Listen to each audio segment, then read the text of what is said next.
तुम्हें रिश्ता बचाना चाहिए था, बहस में हार जाना चाहिए था। जहां तुम दिमाग लगा के आ रहे हो, वहां तुम्हें दिल लगाना चाहिए था।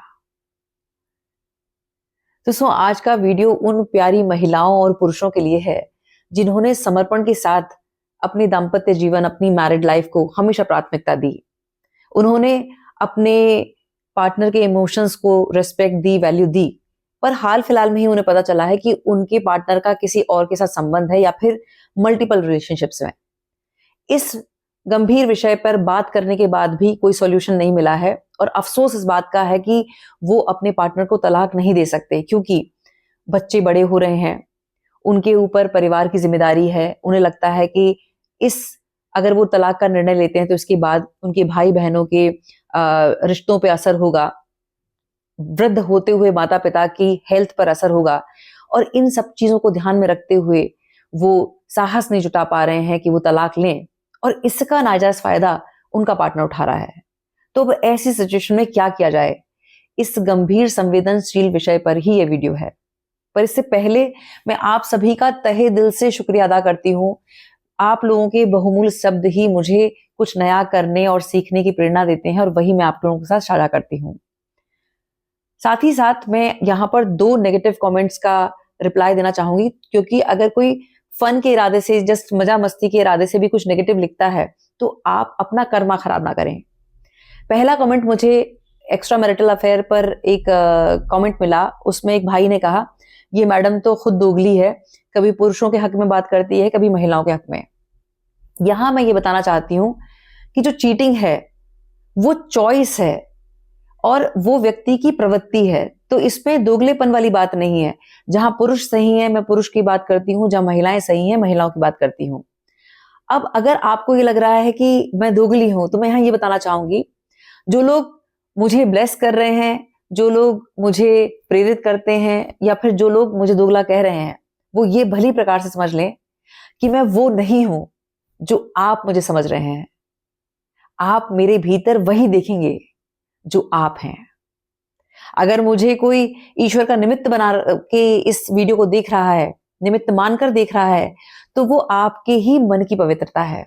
और जो लोग दोगला समझ रहे हैं, तो आप समझदार हैं कि फिर इसका क्या जवाब है।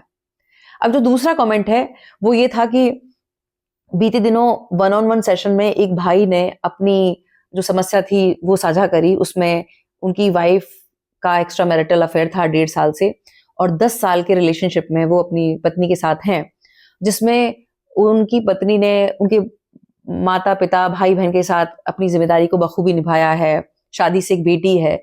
उन्होंने मुझसे सुझाव मांगा था कि मैं तलाक नहीं देना चाहता हूं, मुझे क्या करना चाहिए। मैंने कहा कि देखो, आपको एक मौका देना चाहिए अपनी बच्ची के भविष्य को देखते हुए। तो उस वीडियो पे कमेंट आया, एक भाई ने ये कहा कि लगता है कि मैडम ने भी अपनी लाइफ में दूसरा मौका लिया है। तो यहां मैं ये बताना चाहूंगी कि ये जो अपनी बात को दृढ़ता और शालीनता से कहने का जो साहस है, वो परम पिता परमात्मा उसी व्यक्ति को देता है जो अपने जीवन को समर्पण और त्याग के साथ जीने का भाव रखता है। जो लोग दूसरे चांस की नियत रखते हैं, उन्हें ये ब्लेसिंग कभी नहीं मिलती है।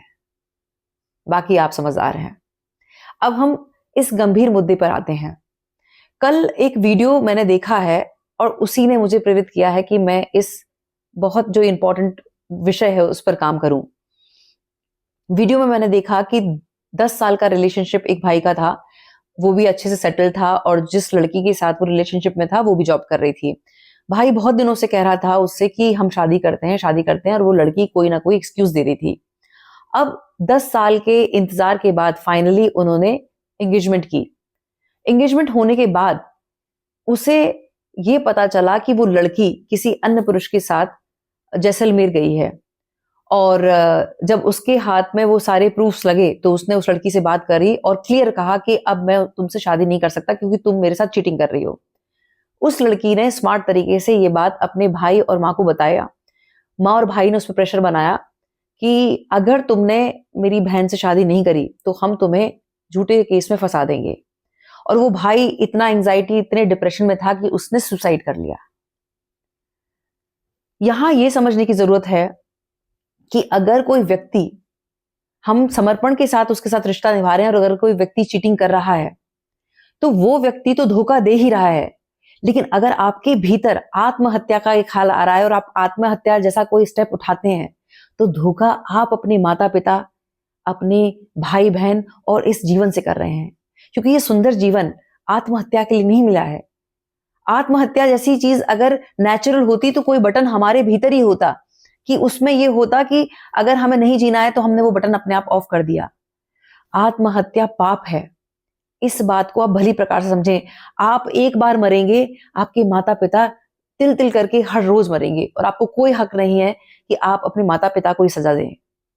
अब इसमें जो सबसे इंपॉर्टेंट है वो ये है कि इस घटना को नई लाइट से देखना होगा। आप इस घटना को अभिशाप ना माने, आप इस घटना को अपना वरदान माने। आप इस बात को भली प्रकार से समझें कि ये जो परम पिता परमात्मा है, जो भगवान की अदृश्य असीम शक्ति है, वो आप ही के भीतर है। वो इस घटना के माध्यम से आपसे जुड़ना चाहती है, आपको आपसे जोड़ना चाहती है, और वो अदृश्य शक्ति आपसे जुड़ना चाहती है और कुछ ऐसा करना चाहती है जो लोक कल्याण हित में प्रयोग आ सके। यहां पर आपको अपना दृष्टिकोण चेंज करने की जरूरत है। आप अगर ये सोच रहे हैं कि कमी कहां रह गई, मैंने क्या गलत किया, तो आपसे सिर्फ एक गलती हो रही है। एक सुअर प्रवृत्ति का और एक मक्खी प्रवृत्ति के पुरुष या स्त्री को आप 56 भोग परोस रहे हैं इस उम्मीद में कि मैं 56 भोग इसके सामने रखूंगा, मैं महाप्रसाद रखूंगा, उसके बाद ये इधर उधर नहीं भटकेगी। ये इनकी मूल प्रवृत्ति है। आप कितना भी शहद देंगे तो भी इनकी प्रवृत्ति के हिसाब से ये गंदगी पे बैठेंगे ही बैठेंगे। तो करना अब ये है कि अपनी इस ऊर्जा को, जो आपने ये नेगेटिव इमोशंस आपके भीतर हो रहे हैं, महिलाओं को लग रहा है कि शॉपिंग करने से, पुरुष को लग रहा है कि शराब पीने से हीलिंग मिलेगी, तो हीलिंग नहीं मिलेगी। शराब और शॉपिंग कोई विकल्प नहीं है। हमें हीलिंग तब मिलेगी जब हम शिवत्व से जुड़ेंगे। शिव हमारे ही भीतर है। जब हम उस शिवत्व से जुड़ते हैं, वही हमें हीलिंग देता है और वही हमें मार्गदर्शन देता है। तो अभी आपको इनर वर्क करने की जरूरत है, और इसके लिए मैंने प्लान किया है वेबिनार्स करने का। बहुत रीजनेबल प्राइसेस पे हम वेबिनार रखेंगे, जिसमें 2 बैचेस होंगे, महिलाओं का अलग होगा, पुरुषों का अलग होगा। लिमिटेड सीट्स रखी हैं जो वाकई बहुत पेनफुल सिचुएशन में हैं और जिनके साथ इस तरह का सिनेरियो है। तो ये एक बहुत वैल्यूबल एक समय है जिसे आप अपने पेन को पावर में तब्दील कर सकते हैं। और आप यकीन माने दोस्तों, आने वाले समय में आप इस परिस्थिति में, जिसमें आज आप पेन में हैं, आप इस परिस्थिति को ब्लेस करेंगे, क्योंकि ये एक मौका है जो आपको स्वयं से जोड़ेगी और शिव से जोड़ेगी। और इस बात को याद रखें कि जिसके हिस्से विष आया है, शिव भी उसी के हिस्से आएंगे।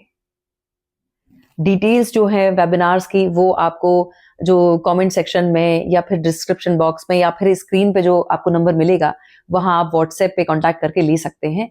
सीट्स लिमिटेड हैं और कब होगा, कैसे होगा, वो आपको पहले से दे दिया जाएगा डिटेल।